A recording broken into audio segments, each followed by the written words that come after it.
പ്രിയമുള്ളവരെ, നമ്മുടെ ഗോവിന്ദച്ചാമിയുടെ ജയിൽ ചാട്ടം കേരളത്തിൽ പലതരത്തിലുള്ള ചർച്ചകളും സംശയങ്ങളും ഉയർന്നു വരികയാണ്. സ്വാഭാവികമായും ആ ജയിൽ ചാട്ടം കൃത്യമായി പോലീസ് പറയുന്ന, ജയിൽ അധികാരികൾ പറയുന്ന രീതിയിലാണെങ്കിൽ ഒരിക്കലും സാധ്യമല്ലാത്ത ഒരു കാര്യങ്ങളാണ് പൊതുജനങ്ങളെ ബോധ്യപ്പെടുത്തിക്കൊണ്ടിരിക്കുന്നത്. പലതരത്തിലുള്ള സംശയങ്ങൾ ജനങ്ങൾ ചർച്ച ചെയ്യുന്നുണ്ട്. ആരുടെയൊക്കെ സഹായം കിട്ടിയിട്ട് തന്നെയാണ് അദ്ദേഹം ചാടിയതെന്നും അതല്ല സ്വന്തം കഴിവുകൊണ്ട് ചാടിയതാണ് എന്ന് വരുത്തി തീർക്കാനും ഒക്കെ ഉള്ള ശ്രമങ്ങൾ നടക്കുകയാണ്.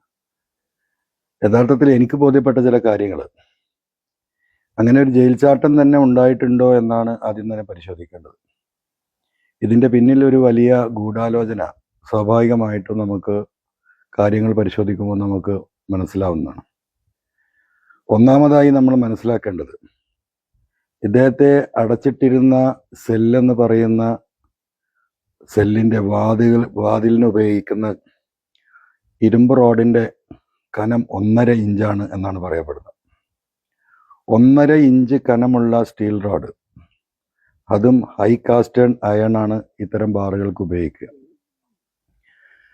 അതിൻ്റെ മുകളിൽ ഉപ്പ് വെച്ചുകൊണ്ട് കമ്പിയെ ദ്രവിപ്പിച്ചു എന്നാണ് പറയുന്നത്.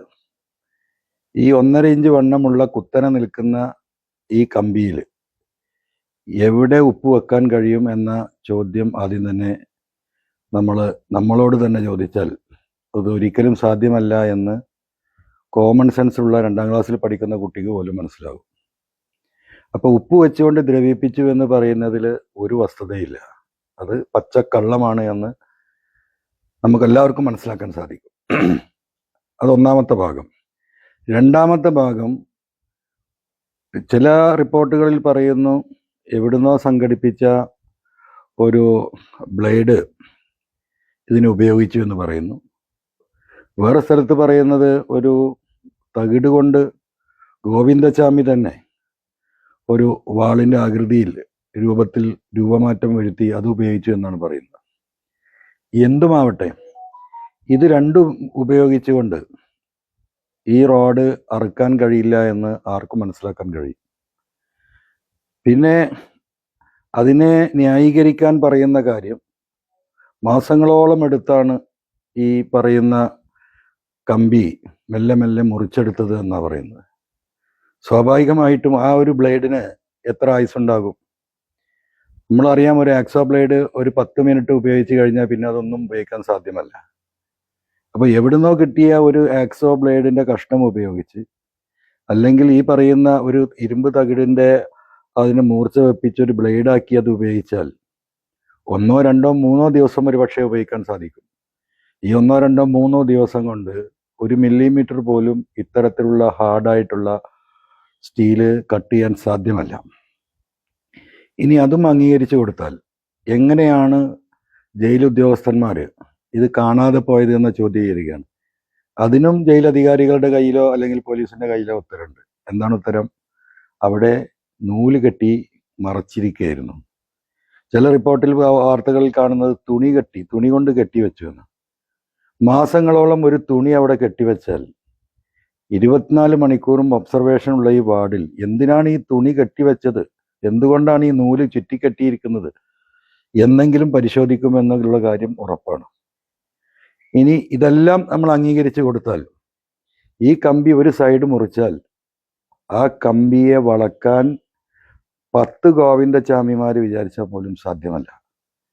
അത് വളക്കാനുള്ള ആയുധം, അതിൻ്റെ അത് വളക്കുന്ന, നമുക്കറിയാം കമ്പിയൊക്കെ വളക്കുന്ന നമ്മൾ കണ്ടിട്ടുണ്ട്, സെൻറ്ററിങ് വർക്കൊക്കെ നടത്തുന്നു. വലിയ കമ്പിപ്പാരക്ക് ഒരു ഗാഡി ഇട്ട് ആ ഗാഡിയിൽ കുടുക്കി 2-3 ആളുകളാണ് ഒരു 16 mm കമ്പി പോലും വളക്കുന്നത്. ഇതൊന്നുമില്ലാതെ 1.5 ഇഞ്ച് ഒരു കമ്പി ഒരു സൈഡ് നൂല് കെട്ടി വെച്ച് ദിവസങ്ങളെടുത്ത് ഈ ഗോവിന്ദച്ചാമി മുറിച്ച് കളഞ്ഞിട്ട് അത് വളച്ച് അതിൻ്റെ അകത്തിലൂടെ ഗോവിന്ദച്ചാമി പുറത്തു കടന്നു എന്ന് പറയുന്നത്. ആ മുറിച്ച സെല്ല് നമ്മളാരും കേരളത്തിൽ ഒരു ജനവും കണ്ടിട്ടില്ല, ഒരു മാധ്യമപ്രവർത്തനം കണ്ടിട്ടില്ല, ഒരാൾക്കും കാണിച്ചു കൊടുത്തിട്ടില്ല. അപ്പോൾ അവിടെ തന്നെ ഒരുപാട് ദുരൂഹതകളും സംശയങ്ങളും കള്ളത്തരങ്ങളും ഒരു ഭാഗത്ത് നിൽക്കുകയാണ്. അത് കഴിഞ്ഞ് പുറത്തേക്ക് ചാടിയ ഗോവിന്ദച്ചാമി ഈ പറയുന്ന ഈ സ്പെഷ്യൽ സെല്ലിന് തന്നെ സെപ്പറേറ്റ് ഇന്റേണൽ മതിലുണ്ട് എന്ന എല്ലാ വാർത്തകളും റിപ്പോർട്ട് ചെയ്യുന്നു. ആ മതിലുകൾ ചാടിക്കടന്ന് 200 മീറ്ററോളം നടന്ന് ഈ പറയുന്ന മെയിൻ വാള്, അത് 7 to 8 മീറ്റേഴ്സാണ് ഹൈറ്റ്. അപ്പം 7 മീറ്റർ ഹൈറ്റ് കുറഞ്ഞ ഭാഗം തന്നെ നമ്മൾ പരിഗണിച്ചാൽ ഈ മതിൽ എങ്ങനെ ഗോവിന്ദചാമി ചാടി എന്നതിനും ഈ പറയുന്ന ഉദ്യോഗസ്ഥന്മാർക്ക് അതിന് വളരെ വൃത്തിയായ ഉത്തരം അവർ നൽകുന്നുണ്ട്. ആ നൽകുന്ന ഉത്തരം എന്താണ്? അവിടെ വെള്ളം ശേഖരിക്കാൻ വെച്ചിരുന്ന 3 ഡ്രമ്മുകൾ അതിൻ്റെ മുകളിൽ ഓരോന്നായി കയറ്റിവെച്ച് അതിൻ്റെ മുകളിൽ ഗോവിന്ദചാമി കയറി മുൻകൂട്ടി കരുതി വെച്ചിരുന്ന ഡ്രസ്സ്, ബെഡ്ഷീറ്റ് പോലെയുള്ള എന്തോ ഒരു തുണി ഈ പറയുന്ന ഫെൻസിങ്ങിൻ്റെ മുകളിലേക്ക് എറിഞ്ഞ് അവിടെ കൊളത്താക്കി ഈ ഡ്രമ്മിൻ്റെ മുകളിൽ കയറി ഈ തുണിയിലേക്ക് ചാടി പിടിച്ചു അതിൻ്റെ മുകളിൽ കയറി എന്നാണ് പറയുന്നത്.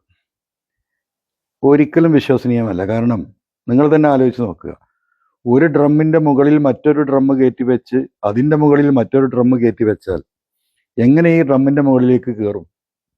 ഈ ഡ്രമ്മ് എങ്ങനെ ബാലൻസ് ചെയ്യും? ഒരു ഡ്രമ്മിൻ്റെ മുകളിൽ മറ്റൊരു ഡ്രമ്മ്, ഏകദേശം 3.5-3.25 അടി ഹൈറ്റ് വരും ഒരു ഡ്രമ്മ്. നമുക്കറിയാം, ഈ ഡ്രമ്മുകളൊക്കെ നമുക്ക് പരിചയമുള്ളതാണ്. റേഷൻ ഷോപ്പിലൊക്കെ പണ്ട് മണ്ണെണ്ണ വന്നിരുന്ന, ഇപ്പോഴും അതുപോലെയുള്ള ഏകദേശം 200 ലിറ്റർ ലിക്വിഡായിട്ടുള്ള സാധനങ്ങൾ വരുന്നതാണ് ഈ ഡ്രമ്മ്. അത് ഇരുമ്പ് ഡ്രമ്മാണെന്ന് പറയുന്നുണ്ട്, പ്ലാസ്റ്റിക് ഡ്രമ്മാണെന്ന് പറയുന്നുണ്ട്. ഏത് ഡ്രമ്മായിരുന്നാലും ഒരു ഡ്രമ്മിൻ്റെ മുകളിൽ ഒരു ഡ്രമ്മ് കയറ്റി വെച്ചാൽ എങ്ങനെ ആ ഡ്രമ്മിൻ്റെ മുകളിലേക്ക് വേലുസ്വാമി എങ്ങനെ കയറും? എങ്ങനെയാണ് അതിന് സാധ്യമാകുക? അത് മൂന്നാമത്തെ ഡ്രമ്മിൻ്റെ മുകളിലേക്ക് ഒരിക്കലും സാധ്യമല്ല. ഒരു പൂച്ചക്ക് പോലും ഒരു സ്ഥലത്ത് നിന്ന് ജമ്പ് ചെയ്ത് അതിൻ്റെ മുകളിലേക്ക് ചാടിക്കടന്നാൽ ആ ഡ്രമ്മ് മറിഞ്ഞു വീഴും. അങ്ങനെ ഒരിക്കലും പ്രാക്ടിക്കൽ അല്ലാത്ത ഈ 3 ഡ്രമ്മിൻ്റെ മുകളിൽ അല്ലെങ്കിൽ 2 ഡ്രമ്മിൻ്റെ മുകളിൽ ഒരു വ്യക്തി കയറുക, അതും ഒറ്റക്കയ്യനായ ഗോവിന്ദചാമി കയറുക എന്ന് പറഞ്ഞാൽ തീർത്തും അപ്രായോഗികമാണ്.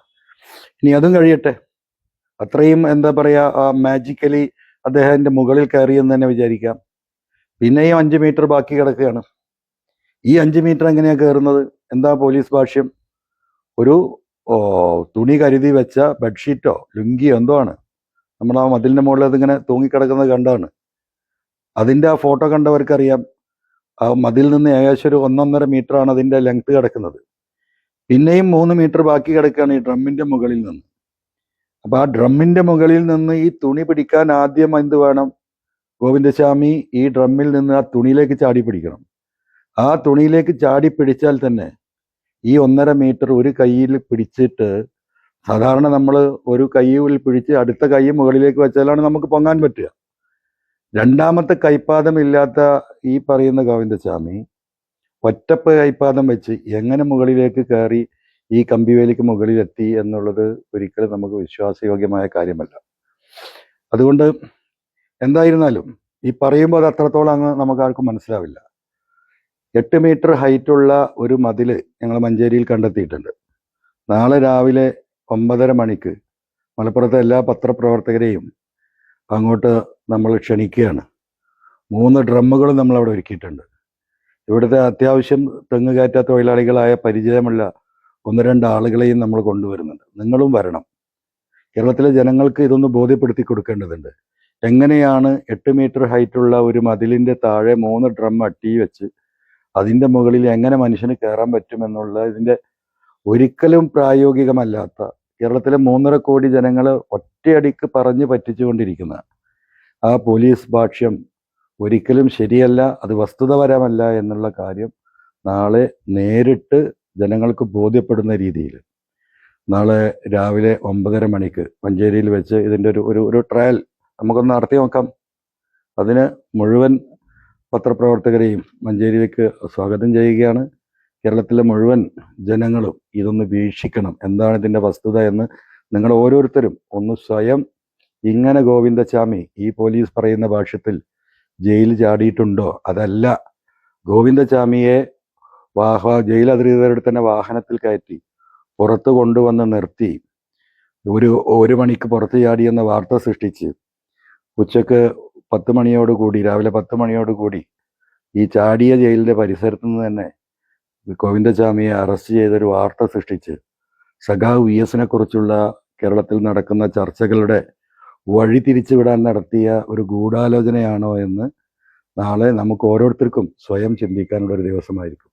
അതുകൊണ്ട് എല്ലാവരെയും നാളത്തെ ആ കാഴ്ച കാണാൻ, കേരളത്തിലെ മുഴുവൻ ആളുകളെയും ആ സമയത്ത് വാർത്തകളിലേക്ക് നിങ്ങൾ സ്നേഹപൂർവ്വം ക്ഷണിക്കുകയാണ്.